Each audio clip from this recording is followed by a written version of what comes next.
Mapagpalang araw po sa ating lahat mga kapatid. Maghari nawa ang kapayapaan, kasaganahan at pag-ibig na nagmumula sa ating Diyos at Panginoong Hesukristo sa bawat pamamahay, puso't isipan ng bawat isa. So ipagpatuloy po natin mga kapatid ang ating napagbulay-bulayan, no? At kung paano natin maintindihan ang banal na aklat o paano natin maunawaan ang salita ng Diyos. So una natin na topic ay ang kailangan muna nating maipanganak muli o ma-born again sa pamagitan ng pananampalataya kay Kristo. Pangalawa naman po ay dapat tama ang pag-aaral sa salita ng Diyos o rightly dividing scripture na ito ay sa ikaduhang Timoteo 2:15. No? Now we should study the words of God in rightly dividing the word of truth. So dapat sa ating pagbabasa ng banal na aklat, alam natin kung sino ba ang sumulat, sino ba ang nagsasalita, para kanino ba sinulat o sino ba ang kausap? Anong panahon ba ito sinulat? Ito ba ay para sa mga Hudyo o ito ba ay para sa mga Hintil? Para ba ito sa mga sinaunang Kristiyano o sa mga Kristiyanong Hintil? O kaanib sa Iglesia ng Diyos o Church of God? Na kapag salvation o kaligtasan ang issue o pinag-uusapan, dapat alam natin ang rightly dividing scripture. Ulitin po natin na kapag salvation ang pinag-uusapan, dapat alam natin ang rightly dividing scripture. Dahil iba po ang kaligtasan para sa mga Hudyo, iba din po ang kaligtasan para sa mga Hintil. Iba din po ang orasan para sa mga Hudyo at iba din po ang orasan para sa mga Hintil. Iba ang plano ng Diyos para sa mga Hudyo at iba din po ang plano ng Diyos para sa mga Hintil. Ang tawag po dito ay dispensation theory or dispensation theory of law and dispensation theory of grace. Na yan po ang ating aalamin ngayon. Na alam natin kung para kanino o alamin natin kung para kanino ang dispensation theory of law and dispensation theory of grace. At dapat alam natin saan sa dalawang panahon na ito o dispensation ang para sa ating kaligtasan o kaligtasan para sa ating mga Hintil. Unahin po natin ang dispensation theory of law or kautusan na ito po ay Old Testament age or time. So, ang panahon po dito ay kautusan or law. So, kung naalala natin na mayroong 7 covenants ang Bible, ang Edenic, Adamic, Noamic, Abrahamic, Mosaic, Davidic, at Messianic. So, hindi lahat sa Old Testament ay law or kautusan. So, yung apat na yon, Edenic, Adamic, Noamic, Abrahamic, ay panahon ng biyaya. So, ang mga tao ng panahon na yon ay nabubuhay sa biyaya. At ang Mosaic naman at Davidic, ang mga tao doon ay nabubuhay sa panahon ng law or dispensation theory of law. So, paano ba ang kaligtasan sa ilalim ng law or salvation under law or kautusan? So, ito po yung may mga tanong dito, no? So, anong biblical dispensation ba ito? Itong salvation under law. So, ito'y Old Testament age. No? Na ating mababasa ang simula Exodo 20 hanggang Malakyas. So, sino ba ang sinugo sa dispensation na ito?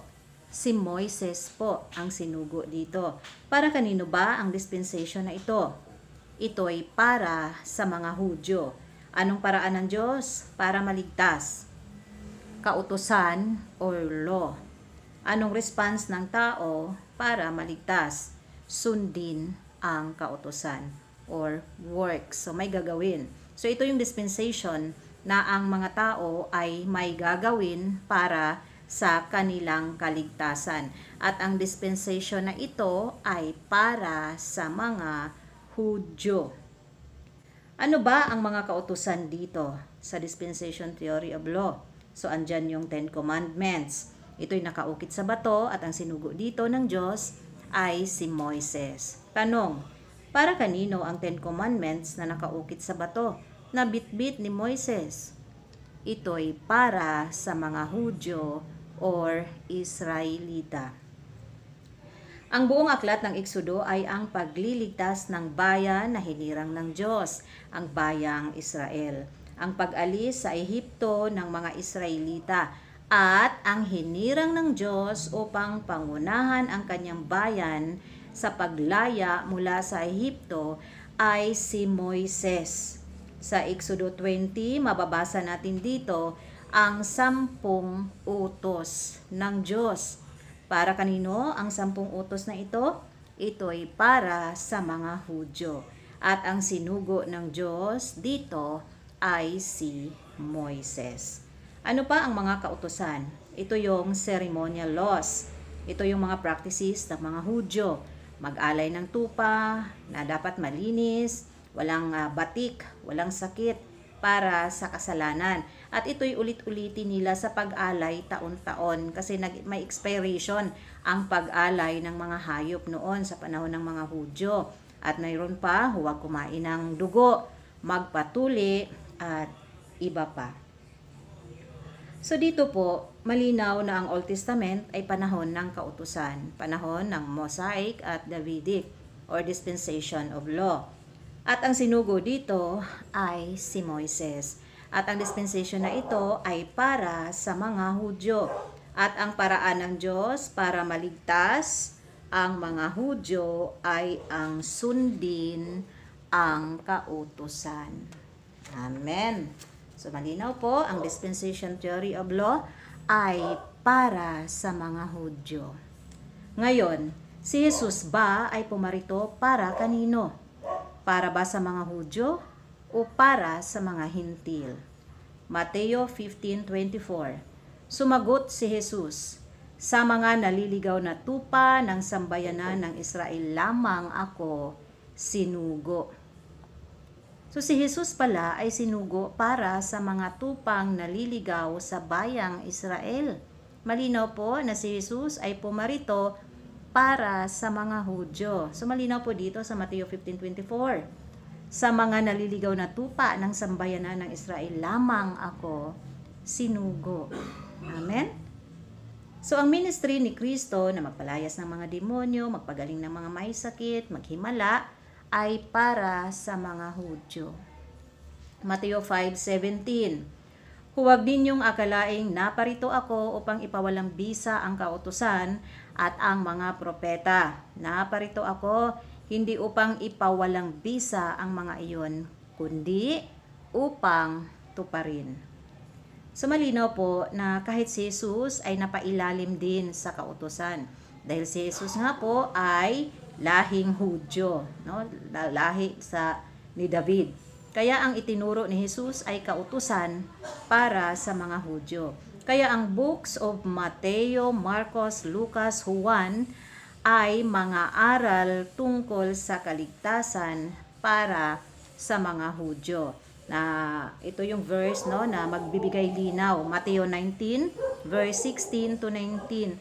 So ito isang binatang mayaman. Nagtatanong siya kay Jesus, paano ba makarating sa kaharian ng Diyos?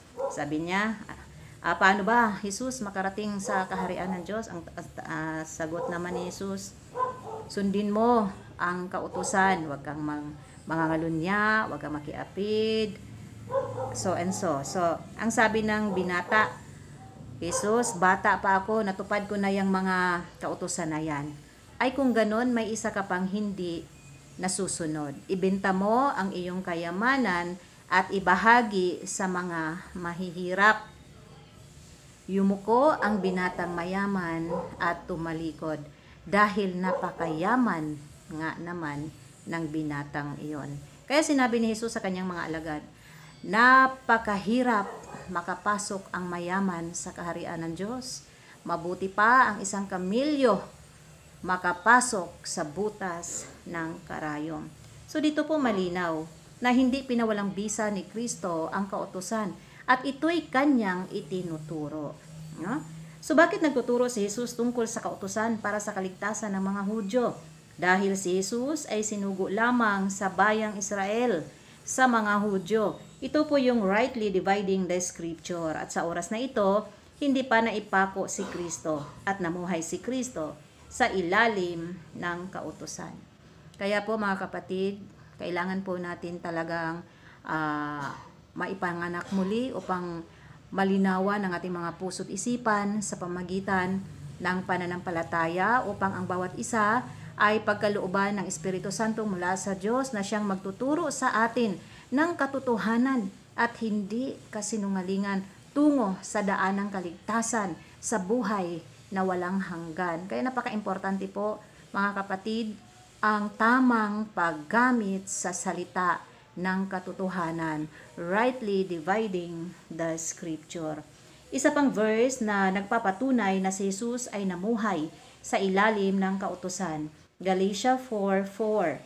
Ngunit nang dumating ang takdang panahon, sinugo ng Diyos ang kanyang anak, isinilang siya ng babae at namuhay sa ilalim ng kautusan. Amen? So namuhay si Jesus sa ilalim ng kautusan at nagtuturo tungkol sa kautusan para sa kaligtasan ng mga Hudyo. Again, hindi pa po naipako si Kristo dito. Ngayon po, ang 12 mga alagad ni Jesus o mga apostol na pinangunahan ni Apostol Pedro ba, ay kanino naman sila sinugo? Mateo 10:5 and 6. Ang 12 ito'y isinugo ni Jesus at kanyang pinagbilinan. Huwag kayong pupunta sa lugar ng mga hintil o sa alinmang bayan ng mga Samaritano. Sa halip, hanapin ninyo ang mga nawawalang tupa ng sambahayan ng Israel. Malinaw po na si Jesus at ang 12 apostol ay sinugo lamang sa bayang Israel, hindi po sa mga hintil. Kaya po ang books of Mateo, Marcos, Lucas, Juan ay mga aral tungkol sa kaligtasan para sa mga Hudyo. So, in terms of salvation, kaligtasan ang pag-uusapan. Ang Mateo, Marcos, Lucas, Juan ay mga aral para sa kaligtasan ng mga Hudyo. Pero kung may mabasa tayo doon, babala, payo, mga pag-uugali, doktrine ni Kristo, ito po'y para sa lahat. Ang kaligtasan lang po ang para sa mga Hudyo. Kaya napaka-importante po talaga mga kapatid na alam natin ang rightly dividing the scripture o tamang paggamit sa salita ng katotohanan. Napaka-importante po talaga mga kapatid na alam natin ang tamang paggamit sa salita ng katotohanan upang hindi tayo mawawmali, hindi tayo ma-prank, hindi tayo ma-scam pagdating ng panahon. Nang akala natin tayo ay tungo sa daan ng kaligtasan, pero yun pala ay tungo sa daan ng kaparusahan. Kaya po sa ating pagbabasa ng banal na kasulatan, basahin natin ito. Basahin natin ang buong context. Basahin natin ang buong sulat. Unawaing mabuti kung ang aklat na binasa mo ba ay para sa mga Hudyo o para sa ating mga hintil.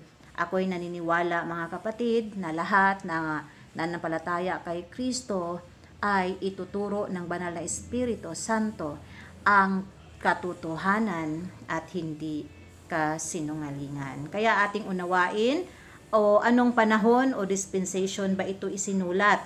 Tandaan po natin, iba po ang paraan ng Diyos para sa kaligtasan ng mga Hudyo at iba din po ang paraan ng Diyos para sa kaligtasan ng mga hintil o kaligtasan nating mga hintil.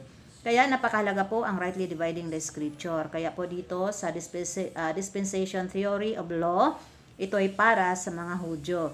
At ang kaligtasan dito ay ang pagsunod sa kautusan. At ito ay sa Old Testament kasama ang Mateo, Marcos, Lucas, at Juan. So ang pangalawang dispensation po ay ang dispensation theory of grace. So ito po ay panahon ng biyaya. Mateo 26 verse 27-28. Pinagtibay nito ang bagong tipan ng Diyos. Ang aking dugo ay mabubuhos para sa kapatawaran ng kasalanan ng marami. Amen? No, sa pagmabuhos na ang dugo, mamatay si Kristo, doon pa lamang mag-start ang panahon ng dispensation theory of grace. So ano ba ang bagong tipan? Ang bagong kasunduan ng Diyos na si Kristo ay ialay sa krus at ang sumampalataya kay Kristo ay mapatawad sa lahat ng kasalanan, kakamtan ang kaligtasan, ang buhay na walang hanggan. Amen? Na ang bagong tipan o bagong kasunduan ng Diyos sa ating lahat ay si Kristo ang ialay sa krus at ang sino mang sumampalataya kay Kristo ay mapatawad sa lahat ng kasalanan, kakamtan ang kaligtasan, ang buhay na walang hanggan. Juan 1:29. Si Jesus ang kordero ng Diyos na nag-aalis ng kasalanan ng sanlibutan. Amen. Thank you, Lord Jesus. Ang nag-iisang kordero ng Diyos na mag-alay ng kanyang buhay sa krus. So nag-aalis, past tense, tapos na. Napatawad na tayong lahat sa ating mga kasalanan sa pamamagitan ni Kristo. Bilang siya ang alay sa krus ng lahat ng ating mga kasalanan. Ang gagawin po natin, mga kapatid, pananampalatayanan natin si Kristo at ang natapos na gawa niya dito sa krus ng Kalbaryo. Amen? Isa pang verse, mga kapatid, unang Timoteo 1:15. Narito ang isang katotohanang dapat tanggapin at paniwalaan ng lahat. Si Kristo Jesus ay naparito sa sanlibutan upang iligtas ang mga makasalanan. At ako ang pinakamasama sa lahat. Amen? Narito si Kristo para sa lahat ng makasalanan. Kaya po, ang sinumang magsabi na walang kasalanan, na siya ay matuwid, si Kristo ay hindi para sa iyo. Ngunit ang nagsabi na siya ay makasalanan, masama, mapalad ka, kapatid, dahil si Kristo ay naparito sa sanlibutan upang iligtas ka. Ako, tayong lahat na nananalig kay Kristo. Amen. Thank you, Lord Jesus. Salamat, Lord Jesus. So, ito naman ngayon ang kaligtasan sa ilalim ng grace or salvation under grace. So, ano ba ang pamaraan ng kaligtasan sa ilalim ng biyaya or salvation under grace or biyaya?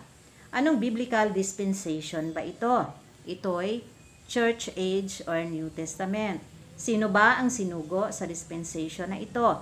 Si Apostol Pablo. So, ang sinugo sa salvation or sa dispensation theory of grace ay si Apostol Pablo. Para kanino ba ang dispensation na ito? Sa ating mga hintil. Anong paraan ng Diyos para maligtas? Grace, biyaya. Anong response ng tao para maligtas? Pananampalatayanan si Kristo or faith alone. Thank you, Lord Jesus. Na ang dispensation na ito ay ang sinugo si Apostol Pablo at ito'y para sa ating mga hintil at ang kaligtasan dito ay biyaya, kagandahang loob ng Diyos sa pamamagitan ng pananampalataya kay Kristo or faith alone.